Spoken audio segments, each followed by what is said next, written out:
Hi అందరికీ నమస్కారం. నేను మీ స్వర్ణ. Welcome to Swarna cooking videos. ఈరోజు మనం బెండకాయ ఫ్రై ఎలా చేసుకోవాలో చూద్దామండి. ముందుగా మనం కరివేపాకు, ఎండుమిర్చి, బెండకాయ, జీలకర్ర, ఆవాలు, శనగపప్పు, ఉల్లిగడ్డ, పల్లీలు తీసుకుందామండి. ఇప్పుడు మనం స్టవ్ వెలిగించి గిన్నె పెట్టేసుకొని ఆయిల్ పోసుకుందామండి. ఆయిల్ హీట్ అయ్యాక దాంట్లోకి ముందుగా పల్లీలు వేసుకొని వేయించుకోవాలండి. చక్కగా వేగాక వాటిని చూడండి మంచిగా వేగాయండి. వేగాక వాటిని వేరే గిన్నెలోకి తీసుకోండి. ఇప్పుడు అదే నూనెలో పోపు దినుసులు వేసుకుందామండి.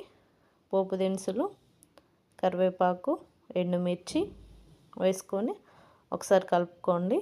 ఆ తర్వాత ఉల్లిగడ్డలు వేసుకుందామండి. ఉల్లిగడ్డలు ఒకసారి కలుపుకొని మంచిగా ఫ్రై అయ్యే వరకు కలుపుకోవాలండి. ఇప్పుడు బెండకాయ, పసుపు వేసుకొని మంచిగా కలుపుకోండి. ఇవన్నీ ఫ్రై అయ్యే వరకు కలుపుకోండి. మూత పెట్టుకోవద్దండి ఫ్రైకి. అలా అయితే మంచిగా ఫ్రై అవుతాయి. చూడండి చాలా మంచిగా ఫ్రై అయిపోయాయి. ఇప్పుడు మనం ముందుగా వేయించుకున్న పల్లీలను వేసుకుందామండి. పల్లీలు వేసుకొని కలుపుకోవాలండి.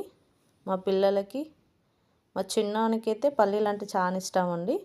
ఆ పల్లీలు చూస్తుంటే సగం ఆల్రెడీ తినేసాడు. లాస్ట్కి ఒక ధనియాల పొడి వేసుకోండి, టేస్ట్ బాగుంటుంది.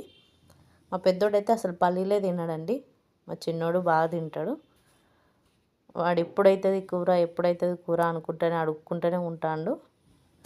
ఆల్మోస్ట్ అయిపోయిందండి. Thank you for watching. Please subscribe my channel Swarna cooking videos.